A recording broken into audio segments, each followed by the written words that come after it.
Hello friends, অনেক দিন পর তোমাদের কাছে চলে আসলাম। তো অনেক দিন ধরে ভিডিও দেওয়া হচ্ছে না, তো আজকে চলেই এলাম। তো আমরা এখন একটা মিষ্টির দোকানে আছি। মিষ্টির দোকান থেকে মিষ্টি নিয়ে আমরা এখন যাব দিদি বাড়িতে, মানে একটা দিদি সম্পর্কে দিদি হয়, সেই বাড়িতে যাব। তো তার জন্য এখান থেকে মিষ্টি নিয়ে নিচ্ছি দিদি বাড়ির ওখান থেকেই। তো ওখান থেকে মিষ্টি নিয়ে এখনই আমরা যাব। তো এখানে বেশ সকাল সকালই চলে এসেছি, খুব একদমও না, ওই 10টা মতন প্রায় বাজে। তো পরোটা তৈরি হচ্ছে, রোদ ছিল ভীষণ বাইরে। তো এরকম চলে এসেছি। তো সকালবেলা ওই বাড়িতে দিদি বাড়িতে খেতে দিয়েছিল লুচি, ছোলার ডাল, মিষ্টি টিষ্টি, যাই হোক ওখান থেকে খেয়ে আমরা আবার বেরিয়ে পড়েছি। আজকে আমি বাপের বাড়িতে আছি, বাপের বাড়ির থেকে আজকে আমরা শ্বশুর বাড়ি যাবো, আমার আর কি শ্বশুর বাড়ি। তো আমাদের দুপুরবেলার এই যে মেনু ছিল, টক ডাল ছিল, চাটনি ছিল, চিংড়ি মাছ ছিল, আর তোমার ইলিশ মাছ, আর রুই কাতলা মাছের মাথা দিয়ে কিছু একটা আর কি করেছিল। তো এখন আমাদের খাওয়া দাওয়া কমপ্লিট, তো আমরা বেরিয়ে যাব, এর জন্য রেডি হয়ে যাচ্ছি আবারও।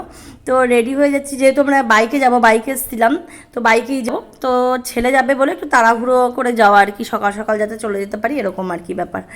না হলে তো কোনো অসুবিধা ছিল না, আমরা বিকেলবেলা গেলেও কোনো অসুবিধা হয় না, কিন্তু ছেলে যেহেতু ছোটো, ওর জন্য একটু সকাল সকালই বেরোনো ভালো, যেহেতু বাইকে যাব। তো আমরা এখন বেরিয়ে পড়ছি বাপের বাড়ির থেকে শ্বশুর বাড়ির উদ্দেশ্যে। যে কী যেন একটা বলছিলাম, তো আমার খেয়াল নেই, তো কিছু একটা বলতে বলতে যাচ্ছিলাম। তো এই যে আমাদের মন্দিরে নমস্কার করে এখন আমরা চলে যাবো। এটা অনেক দিন আগের ব্লগস, যদি ছাড়াই হয়নি, ভিডিওগুলো থেকে গেছিলো আমার কাছে। তো এই যে আমাদের মন্দির, ঠাকুর কাছে, শিবের কাছে নমস্কার করে ঠাকুরদের কাছে আমরা এখন বেরিয়ে পড়ছি। ছেলে আমার এদিক ওদিক করছে। তো এখন আমরা বেরিয়ে পড়ছি রাস্তায়।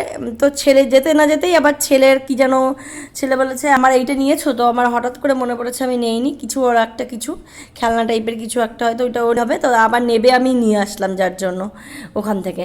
তো বলতে বলতে আমরা রাস্তায় উঠে পড়েছি। তো ওখান থেকে এখন একদম সোজা শ্বশুরবাড়ির উদ্দেশ্যে, এরকম চারিদিক থেকে আমাদের ওখানকারই এই জায়গাটা, এখন স্টেশনের ওখানেও আমরা পৌঁছোইনি, আমাদের বাড়ির থেকে একটুখানি গিয়ে এরকম। তো এইসব আমাদের ওই দিককারই রাস্তাঘাট তো খুব ভালো লাগে, যখন নিজেদের নিজেদের গ্রামে কিংবা নিজেদের কাছাকাছি বাড়ির কাছাকাছি যখন থাকি না, বেশ ভালো লাগে। আর এরকম এখন রাস্তা তো ভালো হয়ে গেছে, এখন তার কথাই নেই, মানে সারা দিন সারা রাত গাড়িতে করে এরকম বাইকে করে গেলেও খুব ভালো লাগে, কোনো অসুবিধা হয় না, যে মানে সেরকম জ্যাম নেই, রাস্তা খারাপ নেই, সারা রাস্তা যেন কোনো ব্যাপারই না, মানে আরামসে চলে যাওয়া যায়। তো যাই হোক, বলতে বলতে এখনই আমরা নেমে পড়বো, একটু ছেলে আমি সবাই মিলে একটু নেমে পড়বো, নেমে গিয়ে একটু আখের রস খাবো, কারণ এত গরম ছিল। তো গরমের কারণে তখন আমরা নেমে পড়েছিলাম, যদিও তখন একটু অনেক দিন আগে অতটাও গরম ছিল, কিন্তু দুপুরে রোদে যেহেতু বেরিয়েছিলাম বেশ গরম ছিল। তো এখন আমরা একটু আখের রস খেয়ে নেবো, আমার ছেলেও একটু খাবে, যেহেতু খুব গরম, ওকে একটু দেবো খেয়ে, তারপরে আমরা আবার বেরিয়ে পড়বো। তো ওখান থেকে আমরা বেরিয়ে পড়েছি, এটা আমার শ্বশুরবাড়ির ওখানে ঢুকেও গেছি, মানে বাজারটায় এক্ষুনি বাড়ি পৌঁছে যাবো। বাড়িতে এসে আমাদের বাড়ির পাশে একটা ছেলে এরকম একটা খরগোশ নিয়ে এসেছিলো হাতে করে, বেশ ঘুরছিল নিয়ে। তো ওদেরই একটা বাচ্চা খরগোশের, বেশি বড় না ওর বয়স। আমার ছেলের একদম ভয় নেই যে এর আগে কখনো খরগোশ দেখেছে বা কিছু, সেরকমটাও না, এমনি দূর থেকে হয়তো দেখেছে কখনো, এরকম ওর ভয়ও লাগছে না ধরছে, কিন্তু আমার ভয় করে, আমি কেন আমি জানি না, আমার এরকম পশু বা কিছু ধরতে কেমন একটা ভয় ভয় লাগে, তো আমি ধরতে পারিনি, ও ধরেছে বেশ। তো এটা পরের দিন চলে এসেছি, সকালবেলার খাওয়া দাওয়া। তো সকালবেলা ভাত ছেলে আমি সবাই মিলে খেয়ে নিলাম। তা খেয়ে দিয়ে বাদবাকি কাজকর্মও থাকে, বাড়ির সংসারের কাজকর্ম গুছাচ্ছি, ছেলেকে স্নান করানো, ওই দিকের কাজ বাজ কমপ্লিট হয়ে গেছে সকালকার।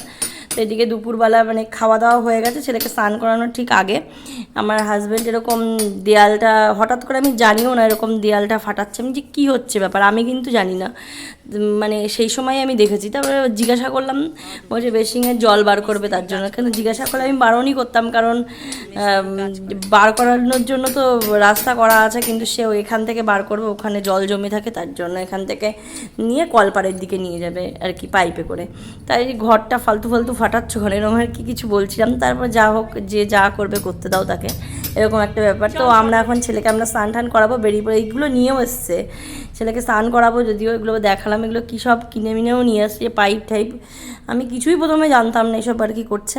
তো এখন যাবো মাংসর দিকে, রান্না হচ্ছে, এই যে খাসির মাংস আর কি হয়েও গেছে, এটা আর কি জাস্ট এখন গরম মশলা দিয়ে আমি নামিয়ে দেবো আর কি, গরম মানে মিট মশলা, গরম মশলা না, মিট মশলা দিয়ে মানে জাস্ট একটু ফুটিয়ে নামিয়ে নিচ্ছি। তো তারপর সবাইকে ভাত ঠাত দিয়ে নেব সব। এদিকে পুজো করাও আমার হয়ে গেছে, পুজো টুজো স্নান করানো, ছেলের সব ওইদিকের কাজ কমপ্লিট, এখন জাস্ট একটু ভাত দেওয়াটা বাকি আছে, ভাত দিয়ে ব্যাস, তারপর দুপুরের কাজটা মোটামুটি শেষ, তারপরে বাসন টাসন পরের ব্যাপার মাজা, তারপরে খাওয়া দাওয়ার পরে এখন শুধু যে হয়ে গেছে মাংসটা, জাস্ট নামিয়ে সবাইকে দিয়ে নেবো। আমাদের যেদিন খাসির মাংস হয় আর কিছু মানে মাংস যেদিন হয় আর কিছু হয় না সেই দিন, আর দুপুরবেলা শুধু মাংস আর চাটনি হয়, আর কিছু হয় না সেদিন, সবাই মাংস দিয়েই শুধু খায়। তো এরকম মাংস হয়ে গেছে, তো নামিয়ে নেবো এক্ষুনি। তো এদিকে সবাই রেডি, মানে আমি দিলেই হয়ে যাবে আর কি, সবার খাওয়ার জন্য সবাই রেডি, সবার হয়ে গেছে স্নান টান। আমারই আর কি একটু বাকি আছে।